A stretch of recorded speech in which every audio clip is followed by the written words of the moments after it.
Teknik Lingkungan 2017. Pada sore hari ini saya akan menceritakan sebuah kisah inspiratif. Itu berawal dari ketika setelah lulus dari SMA, ketika kita memasuki jenjang perkuliahan. Di situ kan pada gencar-gencarnya nih untuk memilih untuk melanjutkan jenjang perkuliahan selanjutnya. Nah, di situ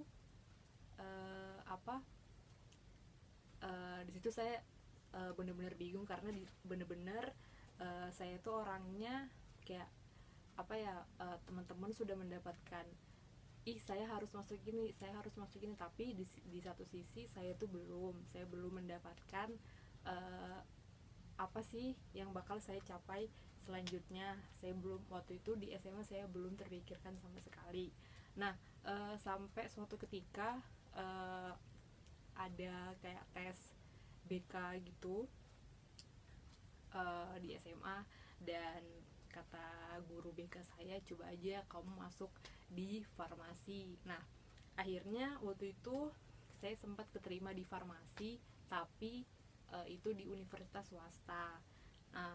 Karena melihat swasta itu pengeluarannya sangat banyak, jadi saya memutuskan untuk tidak mengambil farmasi yang di universitas di sana itu. Jadi saya mencoba untuk ikut les bimbingan gitu, dan sampai akhirnya tiba nih waktunya SBMPTN, karena waktu itu saya nggak lolos di SNMPTN. Udah, jadi tiba nih akhirnya waktunya SBMPTN. Di situ pilihan saya waktu itu memang sangat berat sih. Waktu itu saya memilih di universitas yang tinggi sekali. Nah, jadi waktu itu SBMPTN juga gagal. Itu yang membuat juga saya sedikit sedih, sedikit ngedown gitu kan. Sampai pada akhirnya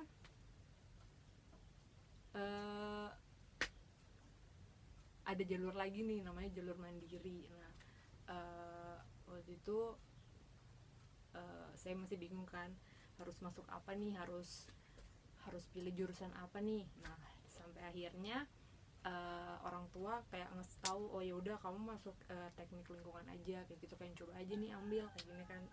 Udah, selang itu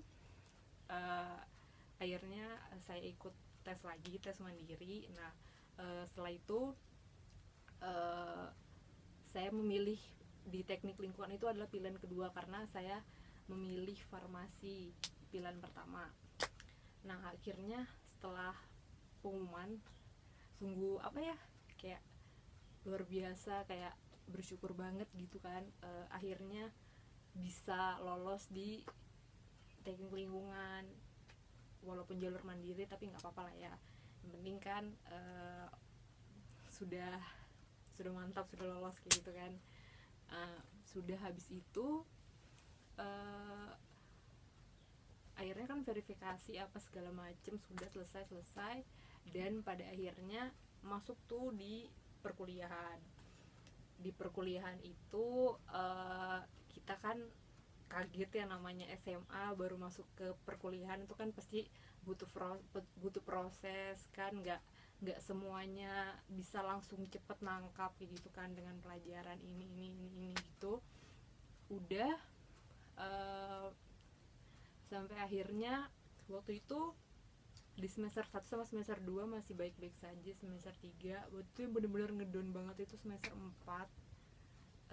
Itu kayak IPK tuh jatuh banget. Di situ saya sampai, ya ampun, kamu punya otak begini banget kan, kayak gitu pokoknya lah, sedih, ngedown kayak gitu kan.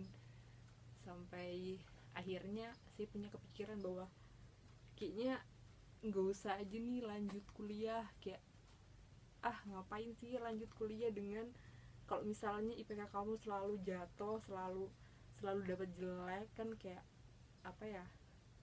membuat orang tua nanti jadi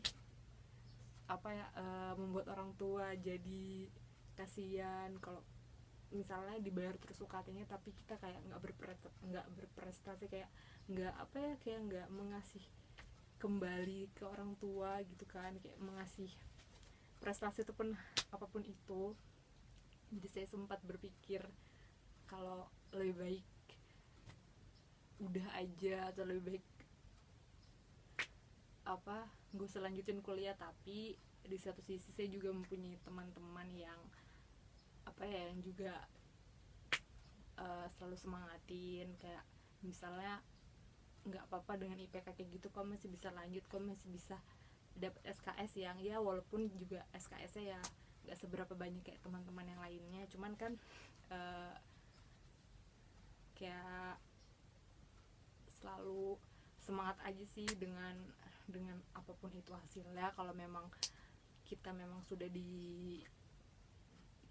sudah bisanya cuman bisa di situ, ya mau di apa gitu kan. Jadi di sini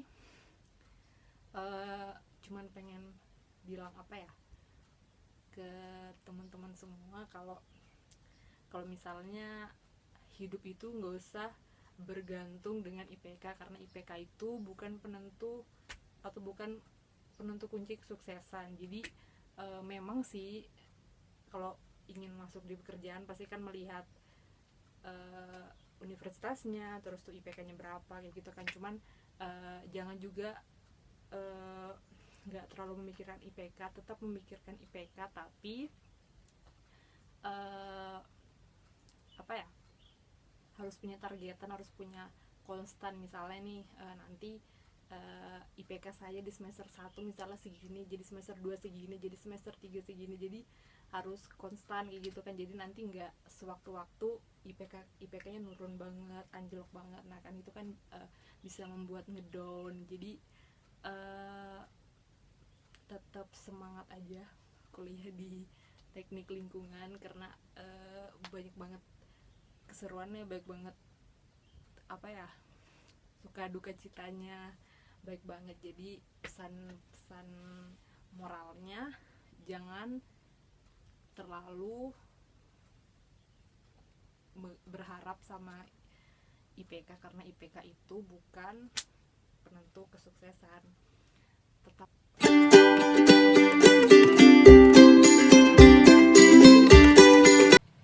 cita-cita saya ke depannya, kan pasti setiap orang memiliki cita-cita nih setelah lulus aku bakal ngapain aja. Insya Allah semoga cita-cita kedepannya, cita-cita 10 tahun saya kedepannya, semoga bisa jadi konsultan, amin. Terus kalau misalnya nggak bisa jadi konsultan, pengennya sih nyobain jadi dosen. Semoga aja cita-cita itu bisa terwujud. Dan juga semoga di sini kita semua selalu semangat untuk menggapai cita-cita kita. Semoga harapan sekecil apapun, nggak apa-apa kita bermimpi yang sangat besar, bisa aja kan harapan itu bisa tercapai.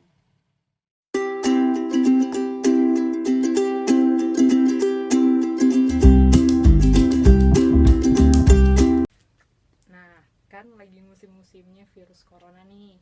Nah, gimana sih cara kita buat bisa mengatur pola hidup sehat, pola hidup bersih dan sehat? Yang pertama mungkin kita tuh sering-sering check up ke dokter, check up ke puskesmas, pokoknya rumah sakit terdekat di wilayah kita. Kenapa? Karena kita kan nggak tahu, siapa tahu di tubuh kita ini kita kan sering makan jajanan itu apa aja tuh, siapa tahu tuh ada beberapa makanan yang memicu sehingga kita bisa terkena penyakit. Nah kan jadi kan untuk mengurangi itu makanya kita sering-sering check up ke dokter, nggak harus setiap hari atau sebulan berapa kali, ya minimal ya beberapa bulan sekali ada check up ke dokter gitu. Terus yang kedua itu adalah mengurangi makanan kayak junk food kayak gitu-gitu, karena itu kan juga tidak baik untuk tubuh kita. Terus jangan lupa juga makan 4 sehat 5 sempurna. Jadi jangan lupa makan buah-buahan, sayur-sayuran. Itu kan membuat juga tubuh kita semakin baik. Terus udah makan nih, pastinya jangan lupa minum air putih.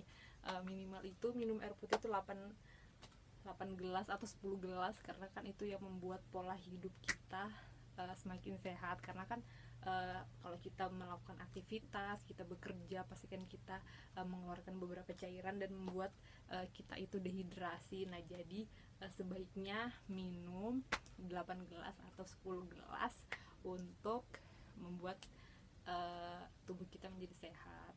Terus lihat juga waktu tidur, memperbaiki waktu tidur. Jadi jangan suka begadang, karena kan begadang juga nggak baik untuk kesehatan kita.